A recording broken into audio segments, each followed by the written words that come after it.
Today's daf is 43, Mem Gimel, and we are at the bottom of 42b at the Mishnah.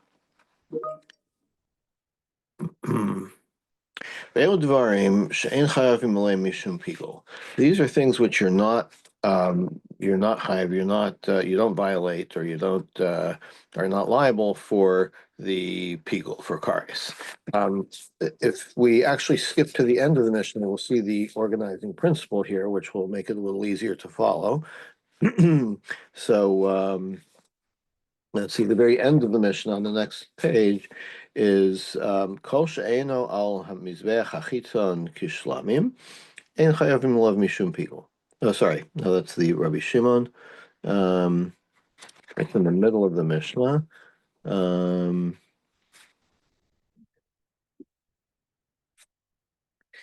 the middle of the Mishnah.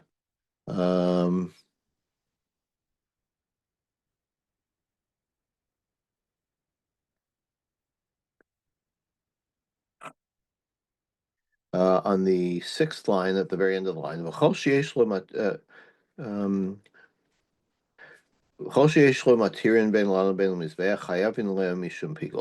that that there's a matir, something that makes something else mutar, permissible, then that chayavin lav mishum pigul. So the organizing principle here is that something that is essential in the process that makes something else permissible, that for that you have pigul. So, for example, the sprinkling of the blood is an avoda that after you've done that avoda, then you can consume the meat.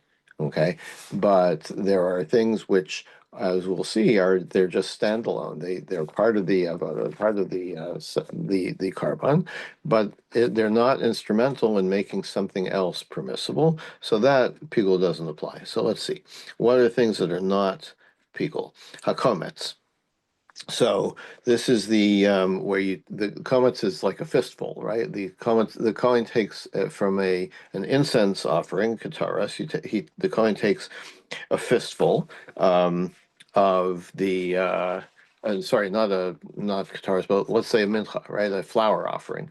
So one of the avodas is the kohen takes a fistful of it to burn on the mizbeach, and the rest gets eaten. So the kometz itself, if you eat that kometz, if you eat that fistful that's supposed to go on the mizbeach, nothing else is matir it, so it's not subject to pigul. Haktaras, the same thing with the incense. Levana, another kind of incense. Minchas kohanim, the mincha given by the kohanim. A kohen decides to donate a mincha of a regular kohen. There is no kometz in that case, but the whole mincha is burnt on the mizbeach, and so it's not. It has nothing else that is matir it. Minchas kohen mashiach. The mincha of the kohen gadol, which he brings every day, half in the morning, half in the afternoon. That's also burnt entirely, and so there isn't something that there's a matir for it because it's not permitted to be eaten at all. So there's nothing that allows it to be eaten. So that kometz you can't have pigul on. V'hadam, the blood of any carbon. Again, same thing. The blood is the matir of the meat, but nothing is matir of the blood. And nesachim, like wine offerings, libations, it's called. So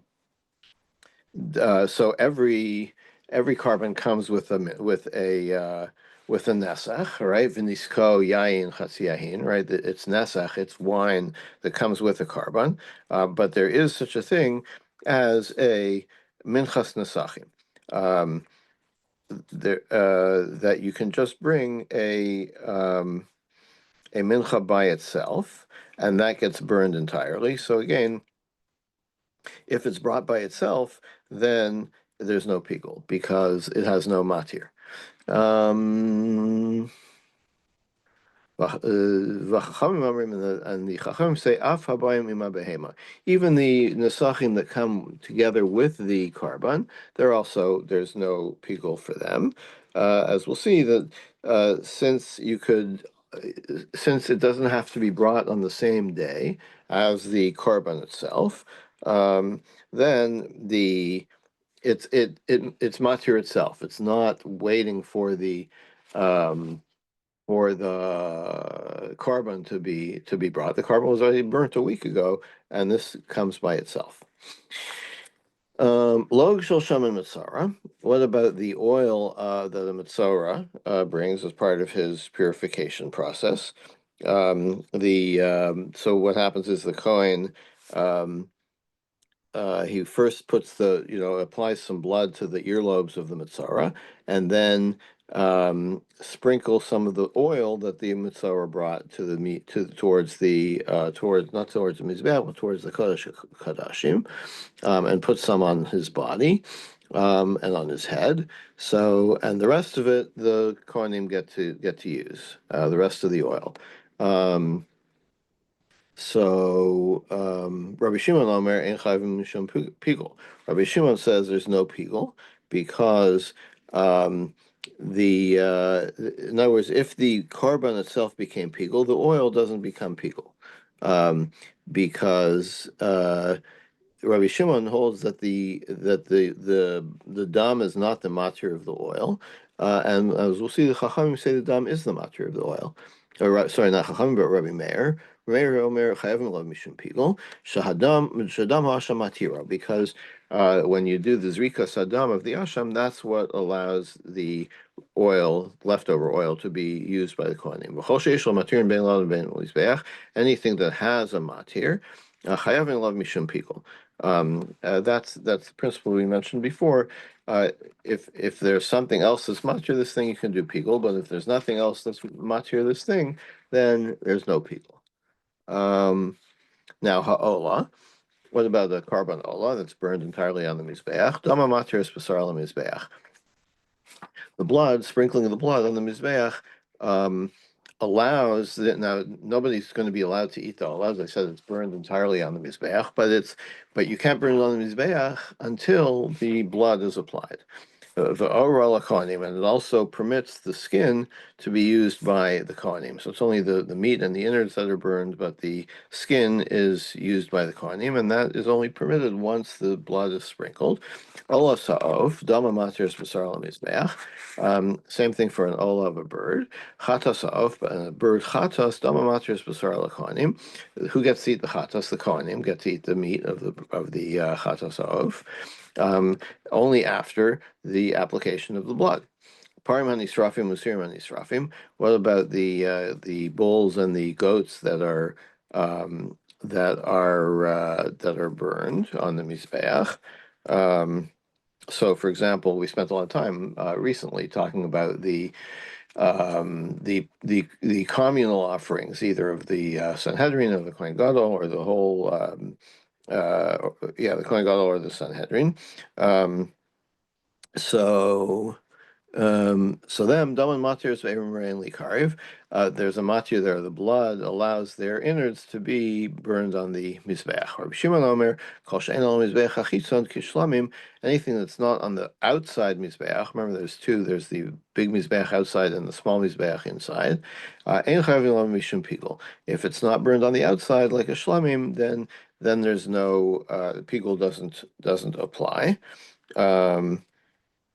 So, in other words, he doesn't apply pigul to anything that's not a shlamim or like a shlamim, because as we've seen, or maybe we didn't point it out, but the rule of pigul discussed in the Torah is said in the context of shlamim. Okay, Amarula, kometz pigul shehelo al gabei mizbeach. If you have a kometz, the fistful of a mincha, of flour from a mincha, that was pigul, and then it's now not fit for the mizbeach. But anyway, somehow someone took it up to the mizbeach. Paka pigulo mimenu. The mizbeach removes its status of pigul, and you can burn it. Imacherim maybe lidei pigul, because if Imacherim maybe pigul, if burning of the comets can make other parts of the mizbeach pigul hu asma kol shekain. So certainly burning the can't it make itself should be effective. Um, should be affected in making it pigul. My commerce. So what is Zula saying? Like it seems like the opposite. Like with his imacherim, maybe people who asval shekain seems to be saying that the comets does remain pigul, but his statement was that if it goes up to mizbeach, it does not remain it does not remain pigul. Hachikamer. This is how we understand it. Email miskabel. If the kometz is not acceptable for the mizbeach because it's pigul, hey, maybe acherim lidei pigul. How can they make something else pigul? Okay, that makes more sense. Mike Mashalom, what's Ula telling us? Idein chayvin love mishum pigul. If he's trying to tell us that there's no penalty for pigul, Tanina, we have a brayso, a Mishnah already. El dvarim shein chayavim lehem mishum pigul. Hakomas haktar salvan minchas kohanim minchas kohen Mashiach uminchas nesachim v'adam. So the first thing in this list is hakomets, right? That our Mishnah already told us that the komets is not subject to pigul. Ella, maybe he's telling us the Olo Yerdu. So what's the chiddush here? That if so, yeah, it's pigul, but if it went up to the mizbeach, then it loses its disqualification. It's okay for it to be sacrificed, burnt on the mizbeach. So Tanina, we've mentioned about that as well. Halan v'ayotze v'atame.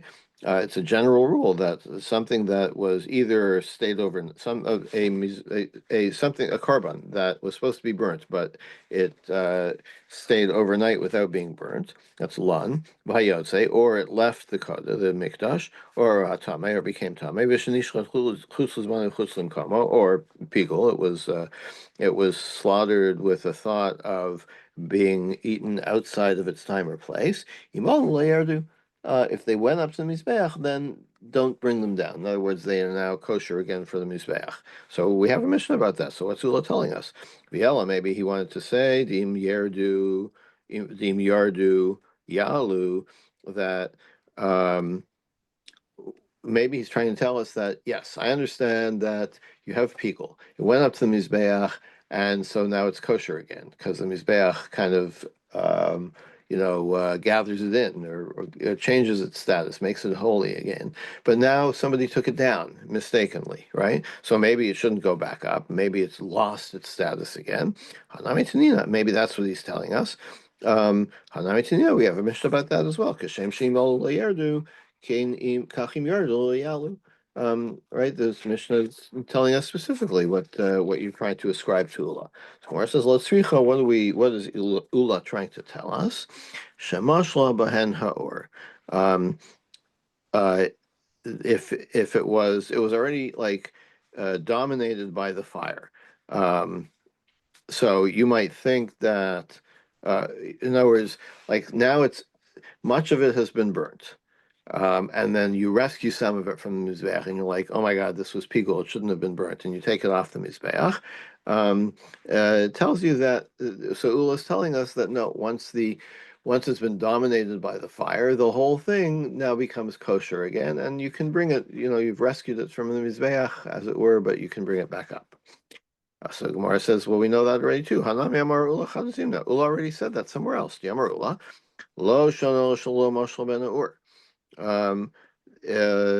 The rule that you can't bring a carbon that left the mizbeach, you can't bring it back up. That's only if it didn't, if it hadn't been dominated by the fire of the mizbeach. But if that happened, yalu, then like the whole thing is considered a valid carbon again, and you can bring the rest of it that you rescued back up to the mizbeach. So, like, Ula's not telling us anything new here. What is Ula trying to tell us? So Gemara says, "Ma'od detema hanemile ever demechaber." Maybe that applies when Ula said that elsewhere. Maybe it applies to a limb of an animal. There's a piece, right? So, like, maybe it only applies to something there's something, there's something you can hold on to, right? There's a whole piece that you can say. Um, that you can say that the like the rule applies, but of all comas to me pras, but flour, you've got like all these little grains of flour.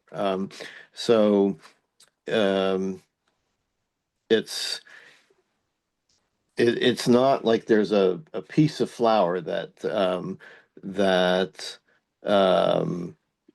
that was rescued. It's like the whole thing is like a cup of flour, and if most of it was burned, then you can say the whole thing was is absorbed by the mizbeach. So emolo, maybe I would say that's not the case. Kamash so it tells us that there's no distinction. It applies to an aver, to a limb of an animal, as well as to leftover flour. Is he saying you can take it down, or you can't take it down if it's burned? So what is he saying that he? Yeah, if it's partly burned. If most of it is burned, then it's considered a valid carbon. And if even if the unburnt part was removed from the mizbeach, it can go back because it's been rescued, as it were, by the mizbeach. Okay, by having been offered on the mizbeach, by having been burnt. So even though this, this little bit of flour is left over wasn't burned, it's considered part of a carbon that was burned. Okay, and you can continue to burn it on the mizbeach. But is this a korban that for which there was a pigul thought? I mean, is this? Are we saying that this was something that had pigul, and then he could? Yes, yes, and nonetheless, it was mistakenly taken up to the mizbeach, and much of it was burned on the mizbeach.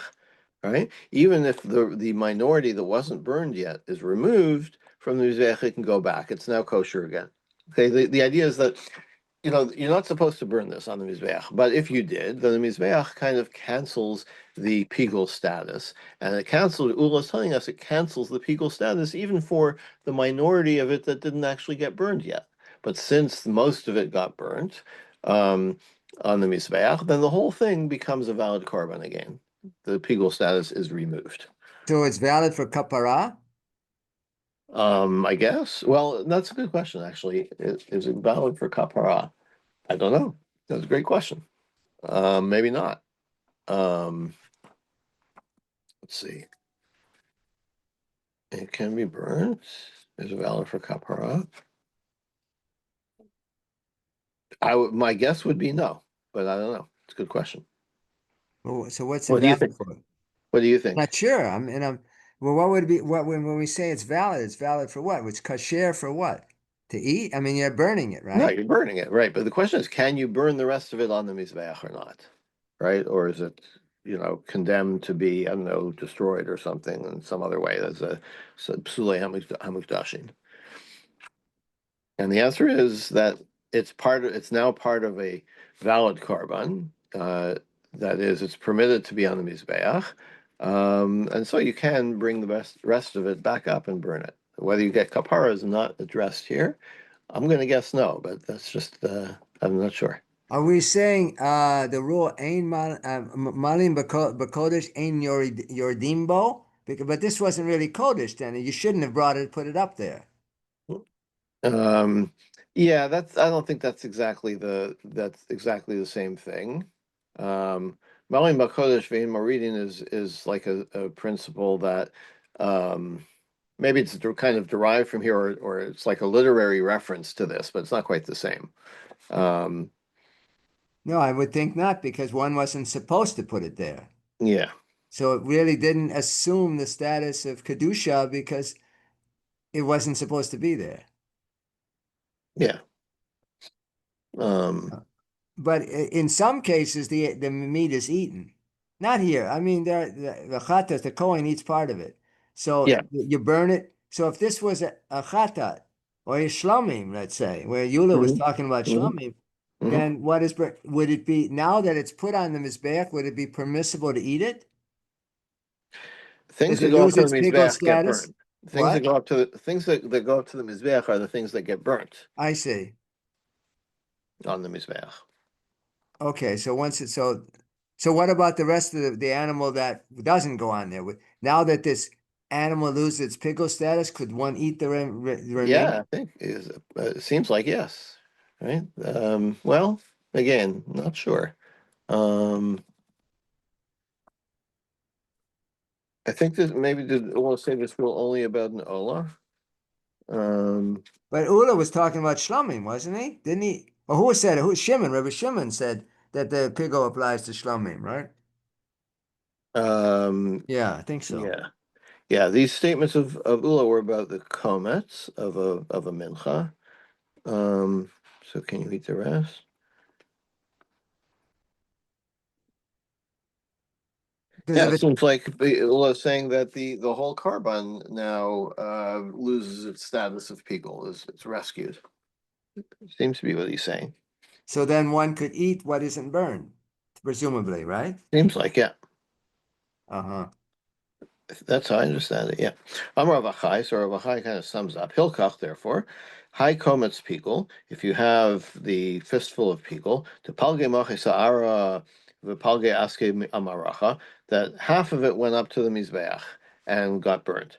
Umashal ba'or, and got burned.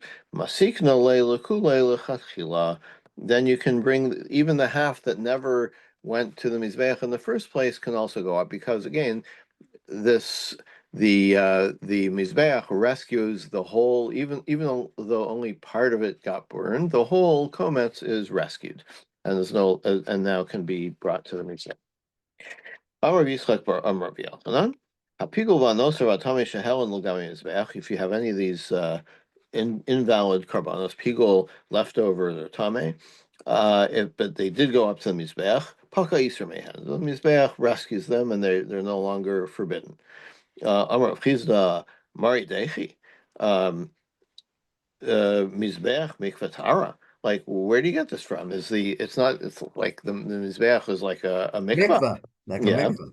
Amar Zera Shemashal Ben Or. No, there's what he's saying is it didn't just go up to the Mizbeach, but it got burnt on the Mizbeach. If it got burnt on the Mizbeach, then um, retroactively, I guess, or at this point, this status is now, oh, well, it got burnt on the Mizbeach, even though it was invalid, but it got burnt on the Mizbeach, so it now has the status of a carbon, and the rest of it that didn't get burnt yet is permitted from the Mizbeach again. Masir Yitzchak Bar Bis, so similar to what we've been saying. Masir Yitzchak Bar Bis, Nasir Yitzchak asks, Acherim Amrim V'tumas Olav. Others say, um, the pasuk says "v'tumas olav," that you can't burn something while it is tame. Misha tuma parachas mimenu. So v'tumas olav means while it's tame, right? So it sounds like it's talking about something that can become untame, right? Yatsa basar she'ein tuma parachas mimenu. What about the meat? Meat can't once it's become tame, it can't. There's no way to purify it. Um, so Vimisa, and if Rav Yitzchak says is the case, Hare Tuma Parachas Mimenu. Tuma can, this is a way that there is a way that meat that became tame can become untame if the mizbeach consumes, uh, you know, part of the korban. Um, Aydeor, like the fire of the mizbeach, as it were, is like a mikvah, if you will. It makes the rest of it okay. Um, so you can't say that there's never a case that meat can become tahar. Meat can become tahar. Amarava, ayde mikvah kamrinan. What does it mean with tumasol of what when the Torah says while it is tame?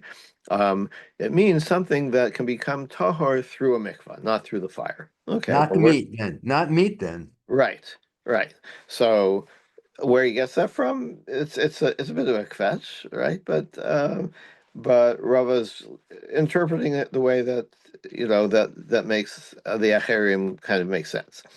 So Gemara says, well, like, where do you get that from? Mide mikvah ksiv, like it says v'tumas olav, while it is tummy, it doesn't say anything about whether it can be made tahor by a mikvah or by other means.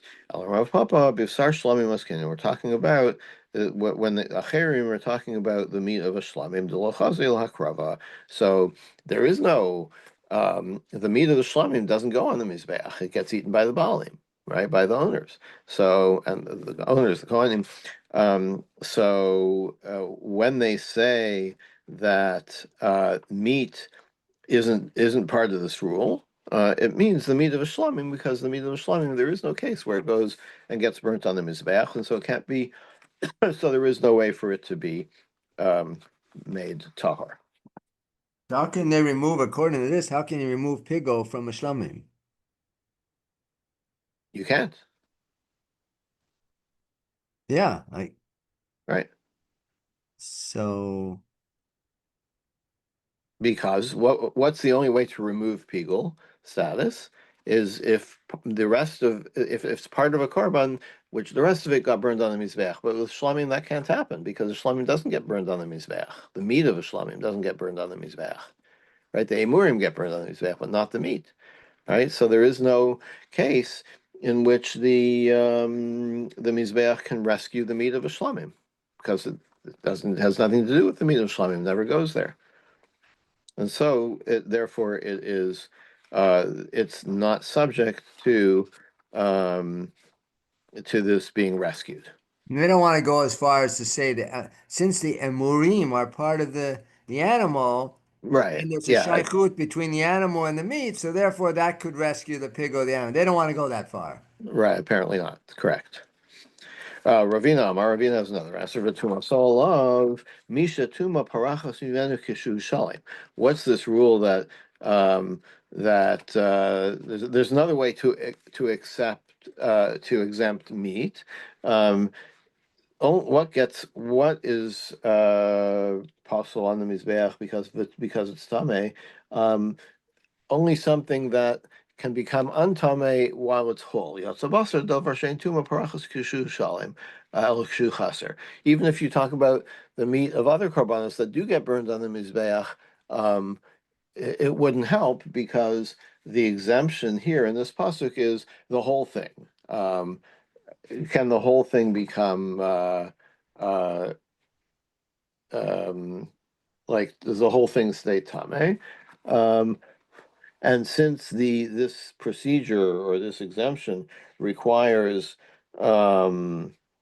part of it being burned so that the rest of it can be rescued, that doesn't that's not what we're talking about. We're talking about something that the whole thing can be rescued, and so the meat can't be rescued because it can't be rescued while it's whole. Gufa. We said before, tumas olav, but tumas gufa custom medaber. What kind of tumor are we talking about? Like the tuma of a person that a person transmits from his body. Tumas mace, in other words. Atam tumas aguf, or tumas basar. Maybe it's talking about the. No, sorry, we're talking about that the when the Torah says you can't eat meat while tame, does it mean the person or the meat? So here we're saying that it means while the person is tame, you can't eat it. Or maybe it's talking about the meat itself is tame. So no, that's not the case. Why? Now I can tumaso. Tumaso bo. Um, we're talking elsewhere where it uses the word tumaso. It's talking about someone who um, goes into the mikdash while he's tame. Well, they're obviously talking about the person who is tame, right? So here too, we're talking about in the case of you can't eat meat while tame. It means while you are tame, not while the meat is tame. We're talking about the person being tame. Rabbi Yossi has a different proof. Hov and then Rukashim B'lashon Rabim.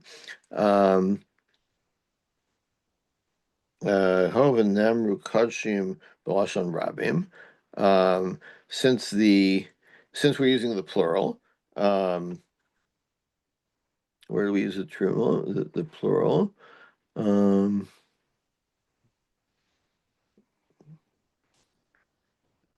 which pasuk are we talking about?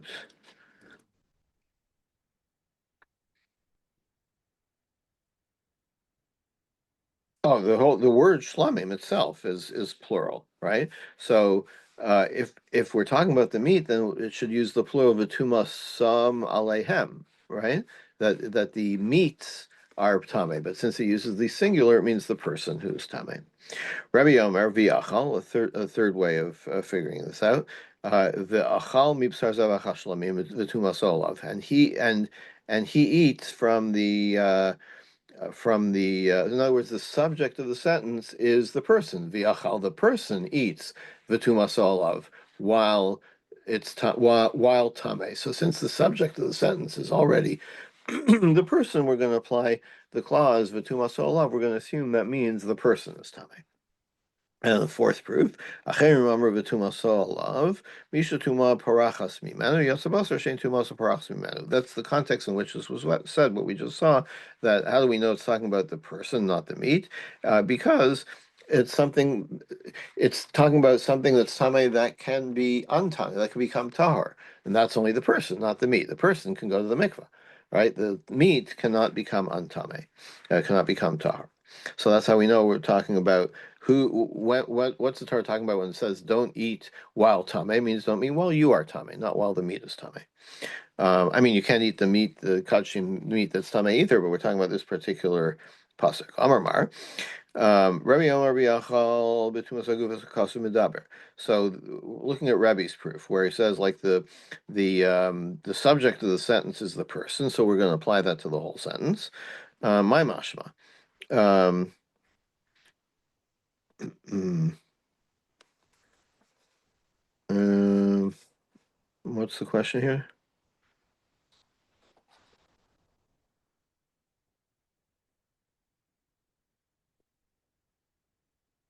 Oh, in other words, how do you know to apply one to the other? Like, so the subjective part of the sentence is, or the next sentence is the person. So how do you know to apply it to the rest of it? Rava kol kra d'lo mefarish le Rav Yitzchak bar Avdume v'chol masnisa d'lo mefarish la Rav Zireh lo miparsha. Any pasuk that hasn't been explained by Rav Yitzchak and any mishnah that hasn't been explained by Ziri, like we don't know the whole story. It hasn't been completely understood. And what did he say about this pasuk? Since the pasuk starts in the using the feminine form, the siyam b'lashon nekeva and ends with the feminine form ulshan zachar b'emsa, and the middle is zachar. So let's see. Um,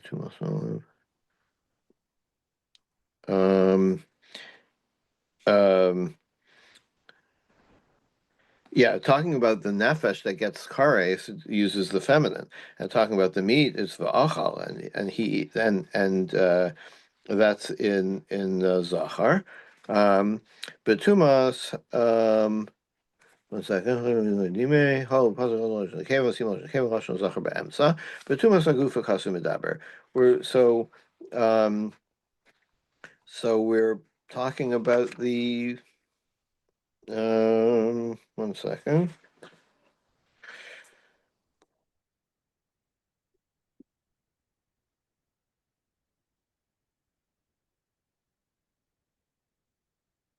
Okay, it seems to be what he's saying is that since you see from one pasuk that it switches between feminine and masculine, and clearly he's talking about the person, you can say the same thing applies to the other pasuk.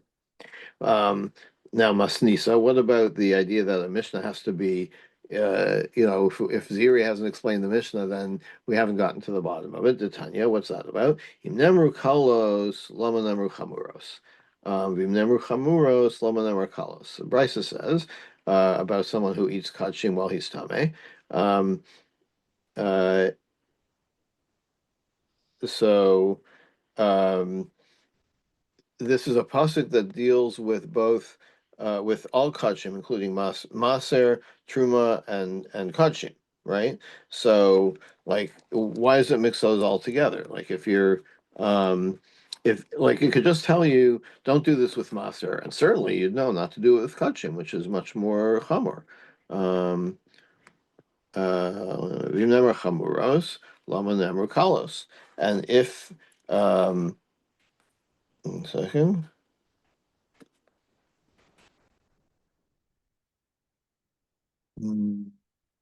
Okay, so the general question is like why mix these different things, some of which are more lenient and some of which are more strict. And the Gemara will explain.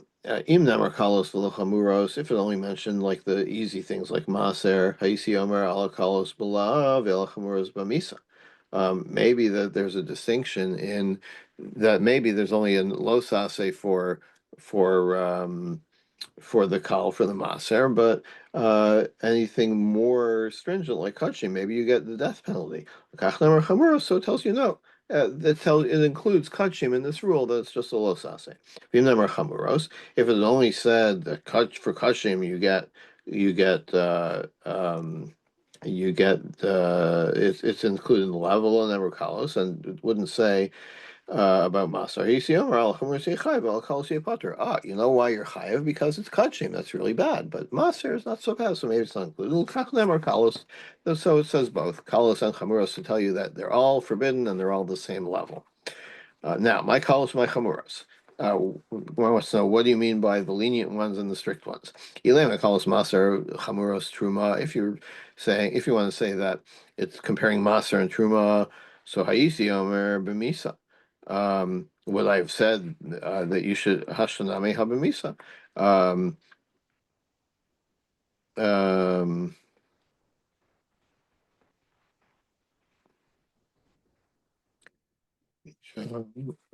hmm.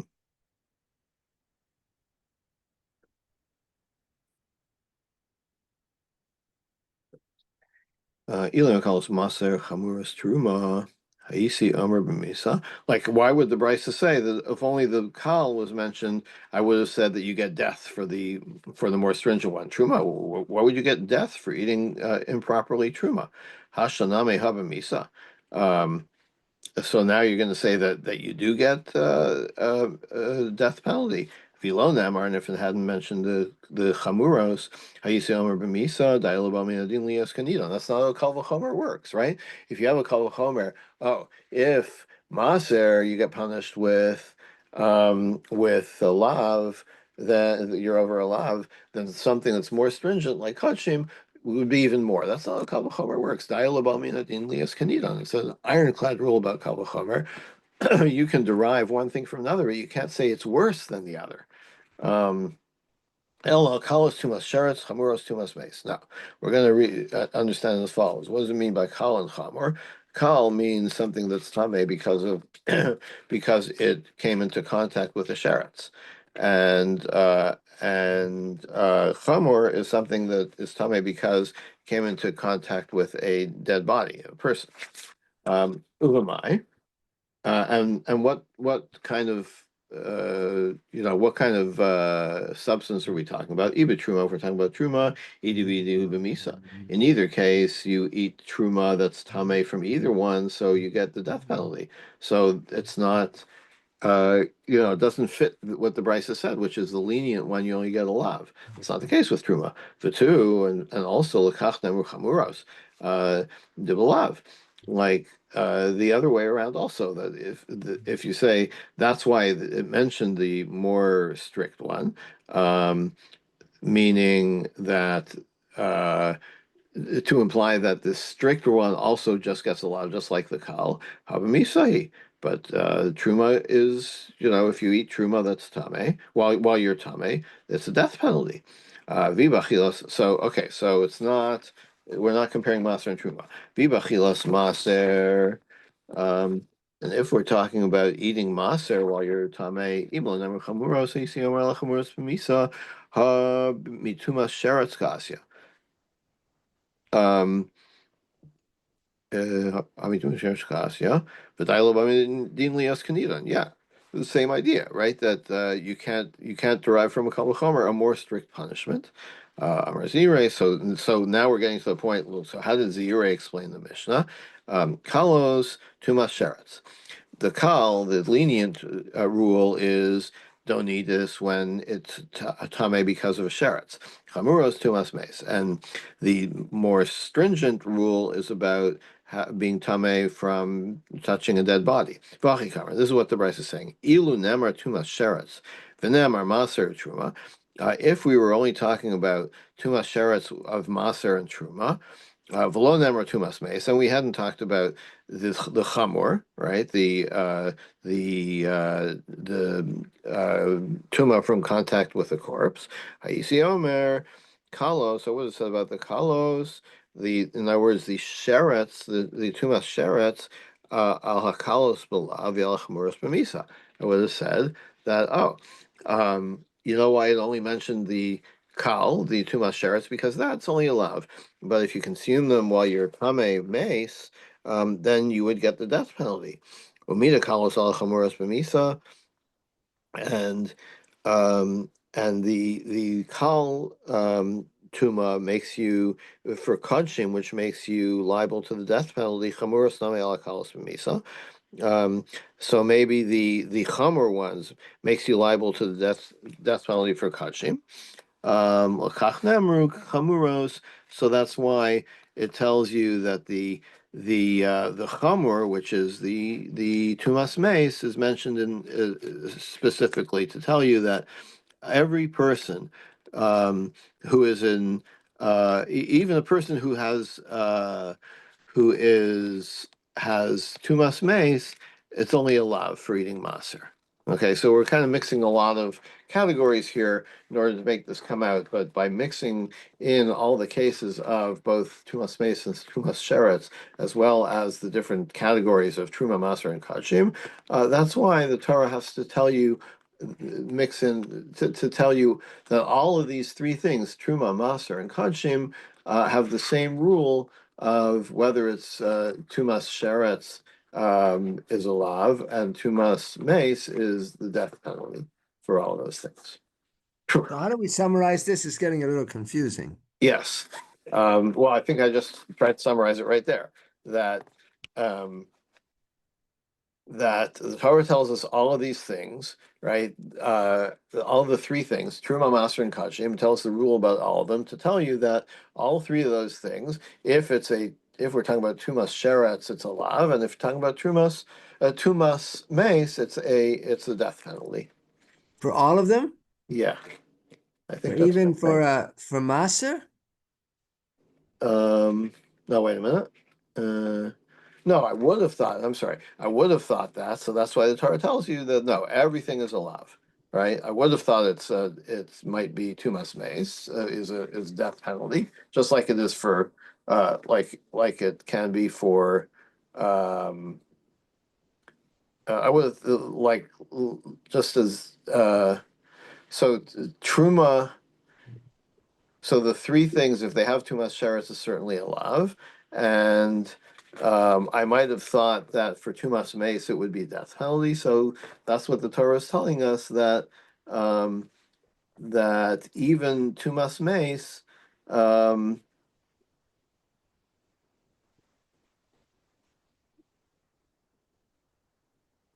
tumas mace, yeah. So I think the way it comes out actually is that for maser there's no death penalty for trumas mace, but for truma there is.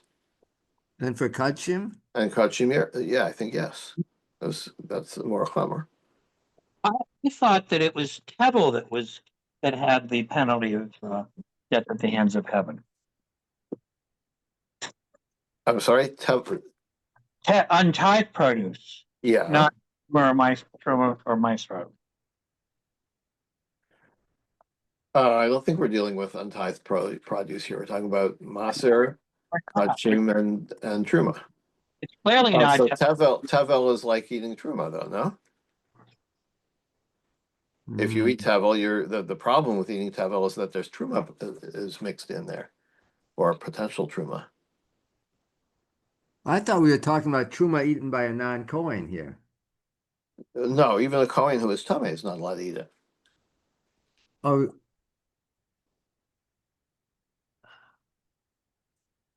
okay, but we're still talking about Truma. We're not talking Right. about Tevel. We're talking about things that you can't eat while you're Tameh. Nothing to do with whether you're Kohen or not a Kohen. Nobody Right, can eat Truma while they're Tameh, whether Kohen or not. right, but it's not Tevel. It's Truma. It's already been taken, right? Yeah, that seems to be what we're talking about. I'm not sure what Charlie's question is. So where's the death penalty apply here? With Truma and with Kachim, but not with. Gotcha. And not with Maser, even if you're Tameh Mace. And with the Sheretz, for all these categories. Wait. Sheretz, what is it? For Sheretz, it's halav. Yes. So if he's Tam, what are we saying? He's Tameh Sheretz, it's halav, but that's not related to to Meiser and Truma. It's just the sherets. Wait a second.